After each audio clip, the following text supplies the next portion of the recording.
उस यमुना माँ के साथ हमेशा सौतेला व्यवहार किया जाता रहा है विभिन्न सरकारों के द्वारा। तो दुर्भाग्य इस बात का भी मैं कहूंगा कि जो सनातनी सरकार जिसको हम कहते हैं कि भारतीय जनता पार्टी एक सनातन को मतलब प्रोत्साहित करती है, सनातन का साथ देती है। हमारे पीएम साहब भी मतलब एक कट्टर सनातनी है। तो उसके हिसाब से भी देखा जाए तो उनके बनने के बाद हमें एक यूनिवर्सिटी दे दो, एक फार्मेसी कॉलेज दे दो, हमने कोई ज्यादा बड़ी डिमांड नहीं करी है। एक बड़ा सा अच्छा हॉस्पिटल दे दो, हमने कोई ये तो नहीं कहा कि एम्स बना दो आप यहाँ पे, ठीक है। हम ये कह रहे हैं कि एक ऐसा कम से कम हॉस्पिटल हो हमारे बड़कोट में कि जहां पे आदमी का अल्ट्रासाउंड हो सके, एक्सरे हो सके, डायलिसिस हो सके। किसी को हार्ट डिजीज है, किसी के पैर की हड्डी टूट रही है एक्सीडेंट में, तो उसको देहरादून जाना पड़ रहा है। वहां पे किसी को प्रसव पीड़ा हो रही है, नकोड़ा कपोला जैसी जगह में, छोटे से गाँव है, बहुत ऊंचाई पे है, पैदल चलना पड़ता है, तो वहां से लोग उसको पीठ में ला रहे हैं या फिर डंडों पे ला रहे हैं।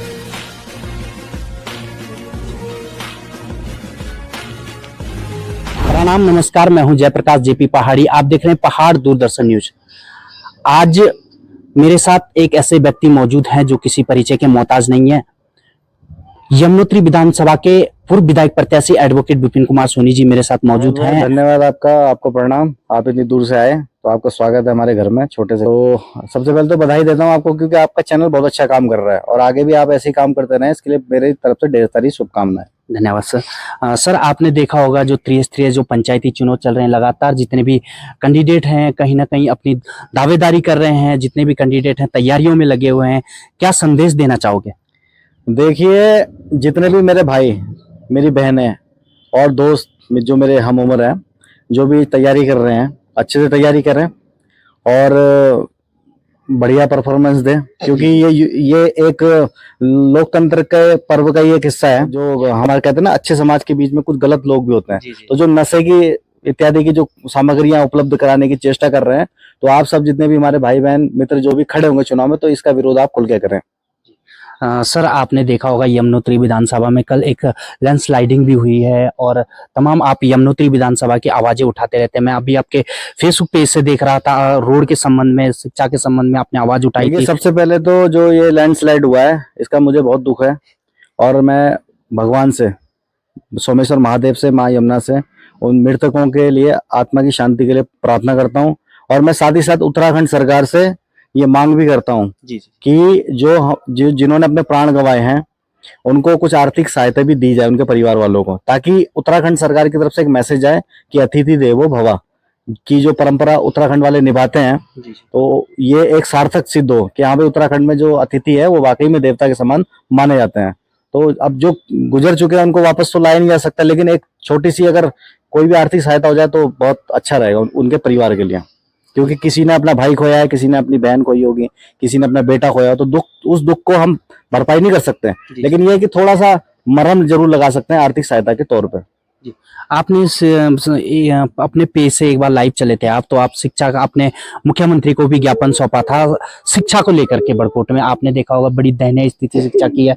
तमाम जितने भी बड़े बड़े कॉलेज हैं, मैं बात करूं पॉलिटेक्निक कॉलेज तो अभी बड़कोट में है, जैसे बड़ा सा कॉलेज, मेडिकल कॉलेज हो, जैसे आपने बात रखी थी अपने फेसबुक के माध्यम से भी रखी थी और आपने मुख्यमंत्री को ज्ञापन दिया था, तो अभी तक ऐसा कुछ देखने को नहीं मिला।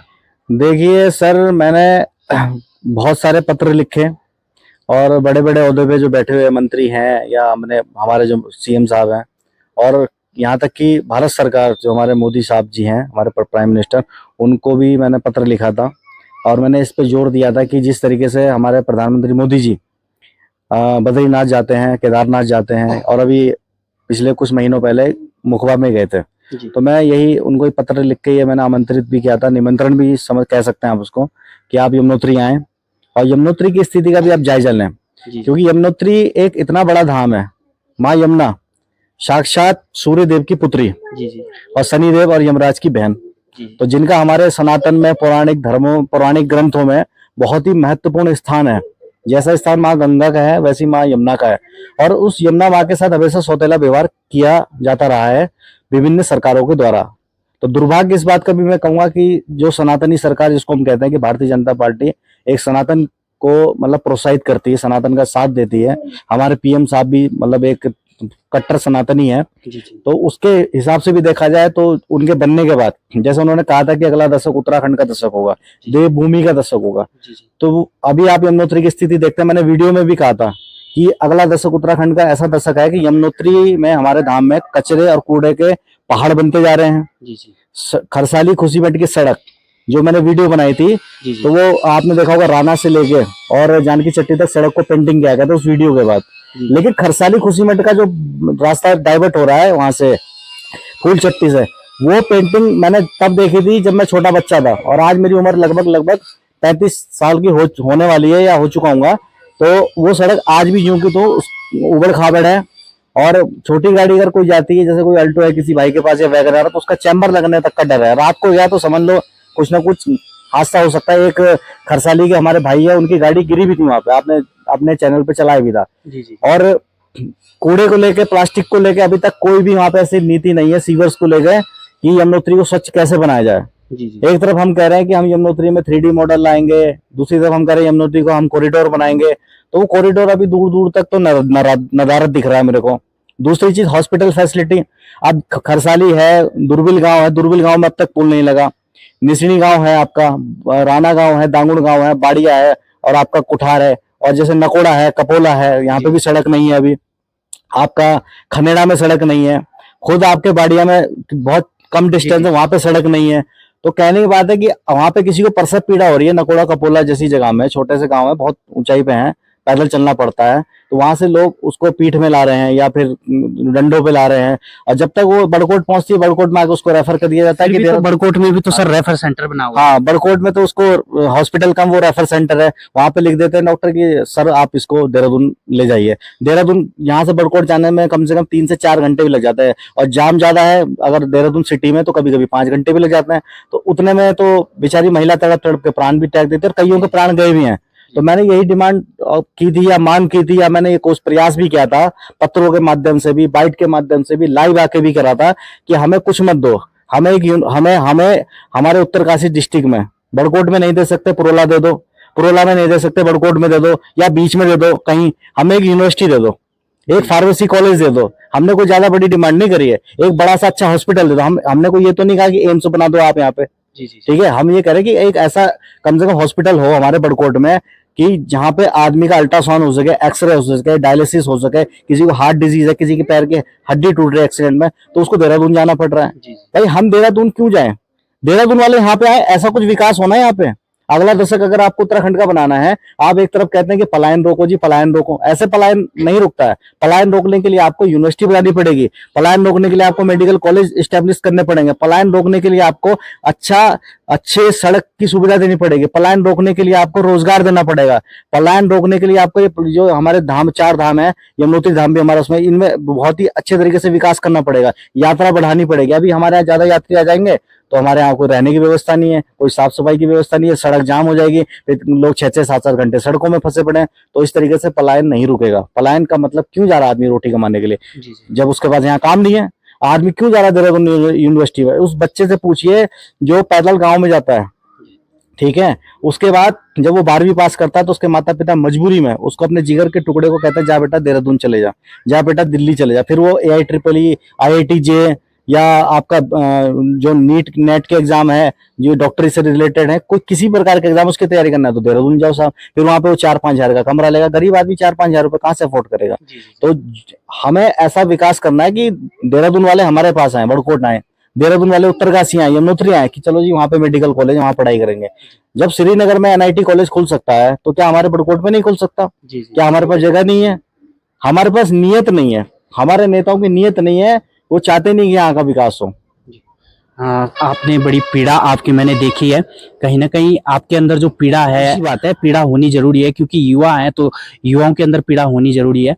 और सर आपने देखा होगा, जो युवाओं की बात कर रहे हैं हम, तो युवा दिन प्रतिदिन नशे की ओर जाते जा रहा है। त्रिस्तरीय जो पंचायती चुनाव चल रहे हैं उसमें भी कहीं ना कहीं जो बड़े बड़े जो लीडर बन रहे हैं आपका अपने आप को, जो बड़े बड़े नेता है, कहीं ना कहीं युवाओं को दारू परोसी जा रही है, मुर्गा परोसा जा रहा है, क्या कुछ कहोगे? मेरा इस पे बस इतना ही स्टैंड है कि जो भी नेता आप चुनते हैं, ये डिसाइड आपको करना है कि आपको ऐसा नेता चाहिए जो आपके हाथ में कागज और कलम दे, या आपको शराब की बोतलें दे। ये डिसाइड आपको करना है। जी जी यानी कि आपको, आपसे मतलब मेरे जैसे युवाओं को करना है कि हमें शराब में डूबना है या हमें अपना भविष्य बनाना है। हमें नेता से ही मांग करनी है, जो भी हमारा लीडर बनेगा या हमारा जो नेतृत्व करेगा, नेतृत्व तो करता है लीडर, या नेता, हमें ऐसा नेतृत्व चाहिए। हम उनसे ये डिमांड करें कि भाई हमें यूनिवर्सिटी बना के दो, बड़कोट में लाके दो ना यूनिवर्सिटी, या मेडिकल कॉलेज खुलवाओ। भाई सरकार नहीं अगर सपोर्ट कर रही है तो चाहे तुम्हें चंदा इकट्ठा करके करना पड़े, या लोगों से बातचीत करके कोई जगह अलॉट कराओ, उसके बाद फिर प्रयास करो कि किस तरीके से वहां पे ज्यादा बड़ा नहीं खोल सकते, छोटे स्तर का खोल लो। जी जी जी। ठीक है। अब जैसे जब देहरादून में प्राइवेट यूनिवर्सिटी खुल सकती है, जैसे ग्राफिक गिरा है, डीआईटी है, पहले प्राइवेट ही थे, बाद में इनको मान्यता मिली जब अच्छा इन्होंने परफॉर्मेंस करके दिखाया राष्ट्रीय स्तर पे भी और अपना स्टेट में भी, उत्तराखंड स्तर पे भी। तो कहने की बात है कि प्राइवेट कॉलेज तो यहाँ खुल ही सकता है। कोई बड़े नेता इस पर आगे आए, कुछ कोशिश करे, प्रयास करे, तभी ना होगा। तो ये सारी बातें हैं। और शराब की रही बात, शराब चाहे आप कितना ही कोशिश कर लीजिए, यहाँ पे चुनाव का मैंने जैसे खुद भी चुनाव लड़ा है, तो यहाँ पे वाकई में बड़ी गर्व की बात है कि हमारा युवा जो है रोजगार की तरफ ना जाके शराब की तरफ जा रहा है। तो ये थोड़ा सा युवाओं को भी सोचना पड़ेगा कि शराब से या नशे से थोड़ा दूर रहे। मैं इतना ही अपील कर सकता हूँ कि भाई आप दूर रहें, बाकी करना ना करना तो आदमी के स्वभाव के ऊपर है, किसी की प्रकृति तो हम नहीं बदल सकते। सर आप भी एक युवा है, युवाओं से रिलेटिव आपसे बात हुई है, और आप 2027 को लेकर के क्या कर रहे हो, किस तरह की तैयारी आपकी चल रही है विदाई का, तो इस बार भी 2027 में किस तरह आ रहे हो आप? देखिए अभी इस पे कहना थोड़ा जल्दबाजी होगी, क्योंकि अभी परिसीमन होना भी बाकी है। परिसीमन के बाद क्या सिनेरियो रहता है, किस तरीके की परिस्थितियां रहती हैं, तो ये उसके बाद ही क्लियर हो पाएगा कि चुनाव लड़ूंगा कि नहीं लड़ूंगा। वैसे जहां तक पॉसिबिलिटी है कि चुनाव तो लड़ूंगा, क्योंकि युवाओं के लिए कुछ करना है, अपने क्षेत्र के लिए कुछ करना है, जितना मेरे से हो पड़ेगा। जरूरी नहीं कि मैं जीतूंगा तो ही मैं कुछ करूंगा, मैं अपने आप में सक्षम हूँ, जितना मेरे से प्रयास होगा अपने स्तर पे भी मैं वो प्रयास मेरा जारी रहेगा विकास की गति को बढ़ाने के लिए। सर बहुत बहुत धन्यवाद समय देने के लिए आपका। जाते जाते हमारे चैनल के माध्यम से क्या संदेश रहेगा यमुनोत्री विधानसभा की जनता को? संदेश यही है कि आप जो नेता चुने बहुत सोच समझ के चुने, क्योंकि ये सिर्फ 5 साल की बात नहीं है, ये 5 साल आपके भविष्य को डिसाइड करेंगे, आपके भविष्य को कि कितना विकास होगा। भविष्य मतलब विकास, कहीं सड़क बनेगी, कहीं बागवानी होगी, कहीं किसी प्रकार का कोई प्रोजेक्ट लगेगा, सौर प्लांट लगेगा, तो ये यही जो आपके नेता चुन के आएंगे यही आपकी मदद करेंगे सारी चीज में। तो यही आपकी आवाज उठाएंगे उत्तराखंड के पटल पे या राष्ट्रीय स्तर पे भी। तो आप ऐसा नेता चुने जो आगे आपकी आवाज बन के जा सके बुलंदी के साथ। जी बहुत बहुत धन्यवाद सर समय देने के लिए। ये पहाड़ दूरदर्शन न्यूज ऐसे ही लेटेस्ट अपडेट पाने के लिए हमारे चैनल को सब्सक्राइब करें और तुरंत नोटिफिकेशन पाने के लिए बेल आइकन प्रेस करना ना भूलें। यदि आप हमें फेसबुक या इंस्टाग्राम के माध्यम से देख रहे हैं तो हमारे पेज को फॉलो जरूर करें। धन्यवाद।